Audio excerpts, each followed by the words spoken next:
Bienvenidos. Hoy nos sumergimos en la parte final de un análisis bastante provocador titulado La verdadera Iglesia de Jesucristo, un viaje de 2000 años. Hola, ¿qué tal? El material que vamos a analizar hoy plantea una pregunta que la verdad es fundamental para mucha gente. En medio de miles de denominaciones, ¿dónde se encuentra la verdadera Iglesia hoy? Sí, El texto describe lo que llama una profunda crisis de identidad en el cristianismo moderno y propone para navegarla una serie de marcas, de características para identificar lo que considera una iglesia fiel.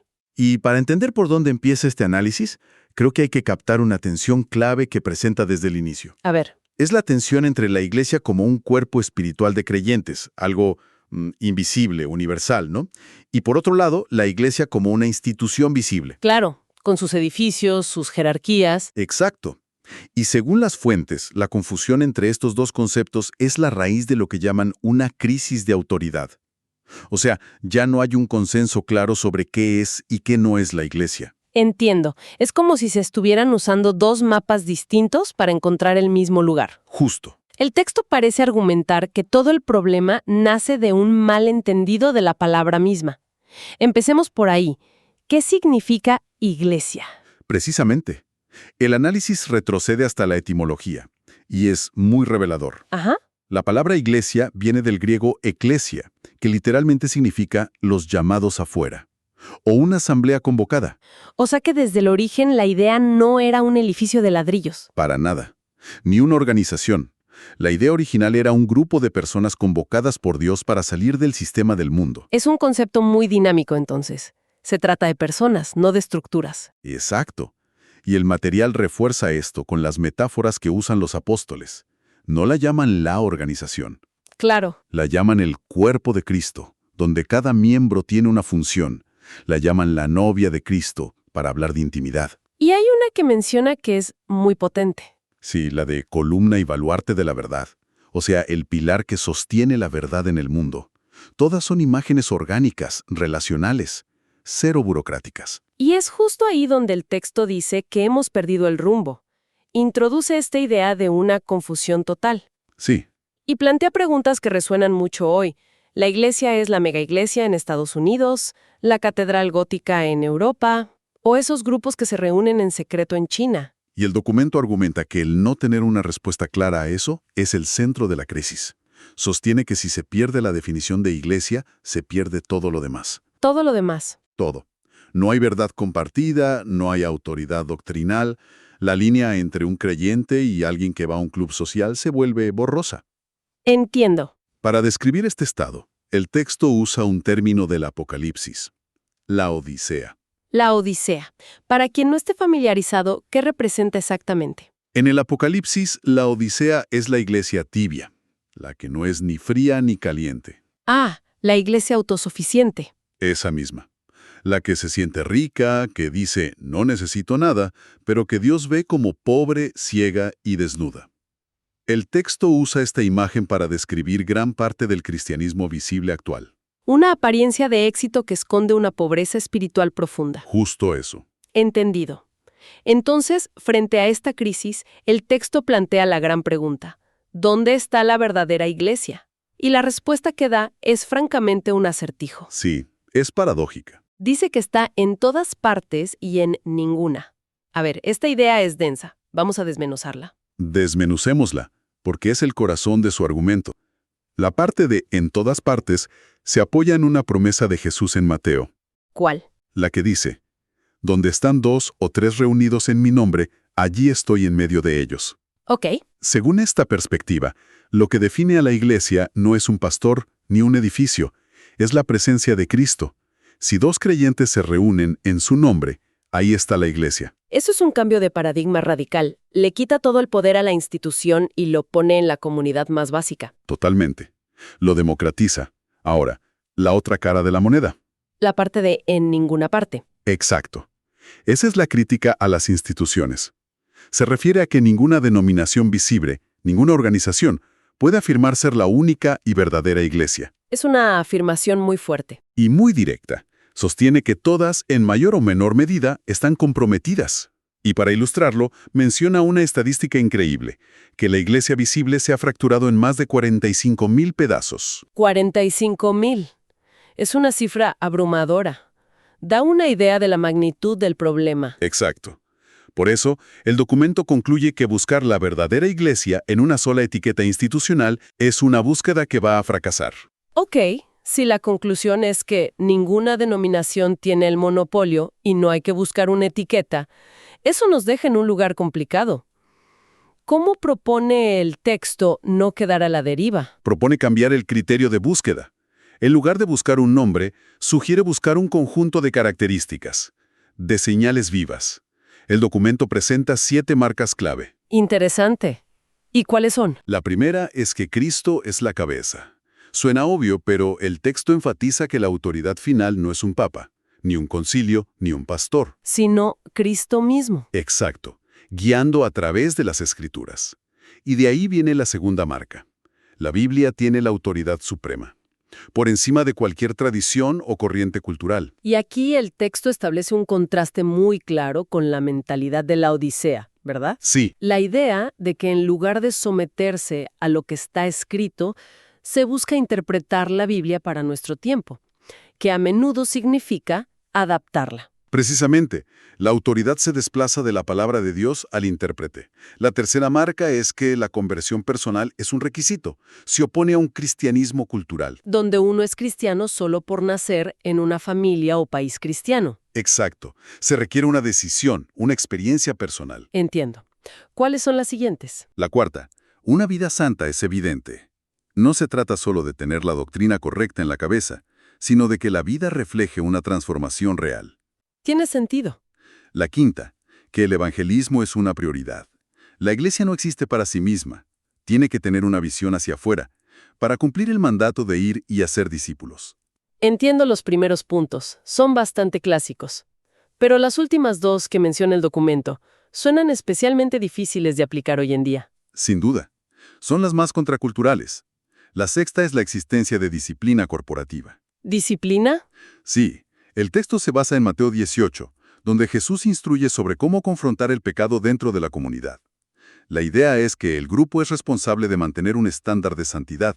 Eso de la disciplina o expulsar a alguien suena muy duro, casi medieval. En una época donde todo es inclusión y no juzgar, ¿cómo funcionaría eso? Es una pregunta excelente, y el texto lo reconoce. Aclara que no es un juicio fariseico por pecados menores, sino un proceso para restaurar a la persona en casos de pecados graves, públicos y sin arrepentimiento que dañan a toda la comunidad. Pero insisten en que una iglesia que no está dispuesta a practicarla ha perdido una de sus marcas de identidad. Es un punto complejo. ¿Y la última marca? La séptima es quizá la más radical, una comunión genuina y sacrificial. ¿A qué se refiere con sacrificial? Se remite a la primera iglesia, en el libro de Hechos. Ahí dice que tenían en común todas las cosas y repartían según la necesidad de cada uno. ¡Wow! No es un saludo superficial el domingo, es un compromiso real y práctico con el bienestar de los otros, que cuesta tiempo, dinero y esfuerzo. De acuerdo. Con estas 7 marcas como filtro, el texto se pone a analizar el panorama actual. Y por lo que veo en las notas, no se anda con rodeos. Para nada, es muy directo. Por ejemplo, a las denominaciones históricas, presbiterianas, metodistas, luteranas, las califica de comprometidas con la Odisea. ¿Por qué? Argumenta que la mayoría han caído en lo que llama liberalismo teológico. ¿Podrías definir brevemente qué entiende el texto por liberalismo teológico? Claro, en este contexto, es un enfoque que cuestiona o niega elementos fundamentales de la fe, como la autoridad de la Biblia, los milagros o la deidad de Cristo. O sea que han perdido su base. El texto dice que sí, y que muchos de sus miembros son cristianos solo de nombre. Una evaluación durísima. ¿Qué dice de las iglesias evangélicas más contemporáneas? La evaluación es más matizada. Las considera parcialmente fieles. ¿Por qué parcialmente? Les da crédito por su énfasis en la conversión y el evangelismo, pero les señala debilidades, Como por ejemplo, como una posible falta de profundidad en el discipulado o un énfasis excesivo en la emoción sobre la doctrina sólida. Y en muchos casos, la infiltración del Evangelio de la prosperidad. ¿Qué es esta idea de que la fe es un camino para obtener riqueza material? Exactamente, una idea que el texto critica con mucha fuerza. ¿Y sobre el movimiento carismático y pentecostal? Ahí usa una palabra fuerte, peligroso. Valora que busquen el poder del Espíritu Santo, algo que otras corrientes han perdido. Pero, Pero la advertencia es sobre una frecuente falta de discernimiento bíblico, lo que puede llevar a líderes abusivos o a poner la experiencia personal por encima de las Escrituras. entiendo. ¿Y qué hay de las iglesias sin etiqueta, las independientes o las que operan en secreto? Sobre las independientes, dice que el veredicto depende completamente de sus líderes. Pueden ser muy fieles o muy heréticas. El riesgo es la falta de rendición de cuentas. Lógico. En cambio, a las iglesias clandestinas como las de China o Irán, las considera generalmente más puras. Más puras. ¿Por qué? La lógica del texto es que la persecución actúa como un fuego purificador, quema las impurezas y aleja a los que no son sinceros, produce una fe genuina. La idea de que la persecución purifica es potente. Lo es. Y por último, es muy tajante con las iglesias online. Dice que no son un reemplazo válido para la comunidad física. Un suplemento, quizá, pero no la comunidad en sí. Correcto. Faltan elementos esenciales como la rendición de cuentas cara a cara o la comunión del día a día. Después de todo este análisis, el texto nos deja con una imagen final que, francamente, es demoledora. La idea de que Jesús ni siquiera está dentro de la iglesia. Es una imagen de Apocalipsis 3, y la fuente subraya por qué es tan alarmante. En los mensajes a las otras 6 iglesias, Jesús está adentro, corrigiendo, animando. Pero siempre dentro. Siempre. Como la cabeza de su cuerpo. Pero en la Odisea, la iglesia tibia y autosuficiente, la imagen es de Jesús afuera, llamando a la puerta. Ha sido expulsado. En efecto, expulsado por una iglesia que cree que no lo necesita. Esa es una imagen que se queda con una. La idea de que el centro de la fe quede, en esencia, fuera de su propia casa, es una crítica increíblemente fuerte. Lo es. Pero lo sorprendente, y aquí el texto ve un rayo de esperanza, es que a pesar de ser rechazado, él sigue llamando, no abandona la estructura por completo. Sino que llama a la puerta. Sí, esperando que individuos dentro de esa iglesia le oigan y le abran. La invitación se vuelve personal. De una imagen de juicio a una de esperanza individual. A partir de ahí, el documento se vuelve muy práctico, ¿no? Ofrece una especie de lista de verificación. Sí, y varias banderas rojas muy claras. Señales de alerta. ¿Cómo cuáles? Por ejemplo, una bandera roja es si el pastor es incuestionable, si no rinde cuentas a nadie. La del pastor intocable me parece clave. Totalmente de acuerdo. El poder sin rendición de cuentas es una receta para el desastre. Otra es si se predica constantemente sobre la gracia, pero nunca se habla de arrepentimiento, santidad o juicio. O si hay un énfasis desmedido en pedir dinero. ¿Y menciona algo sobre los escándalos? Sí. Si un líder es descubierto en un escándalo moral y no es removido sino que se le protege, el texto dice que si una persona ve 3 o más de estas señales, debería evaluar seriamente su permanencia allí. Y todo esto desemboca en un llamado a la acción triple según la situación de cada persona. Exactamente. Para quien no se considera creyente, el llamado es a la conversión, a responder a esta llamada en la puerta. ¿Y para el que sí es creyente? Si está en una iglesia fiel, el llamado es a la perseverancia y a servir. Pero luego viene el llamado más difícil. Para el creyente que se da cuenta de que está en una iglesia comprometida. Exacto. Para esa persona el consejo es en 2 pasos. Primero, intentar abogar por una reforma desde adentro, si es posible. Y si no es posible, Si las puertas están cerradas, el llamado es a estar dispuesto a salir. Y cita directamente un pasaje. Salid en medio de ellos y apartaos, dice el Señor. Es una instrucción radical.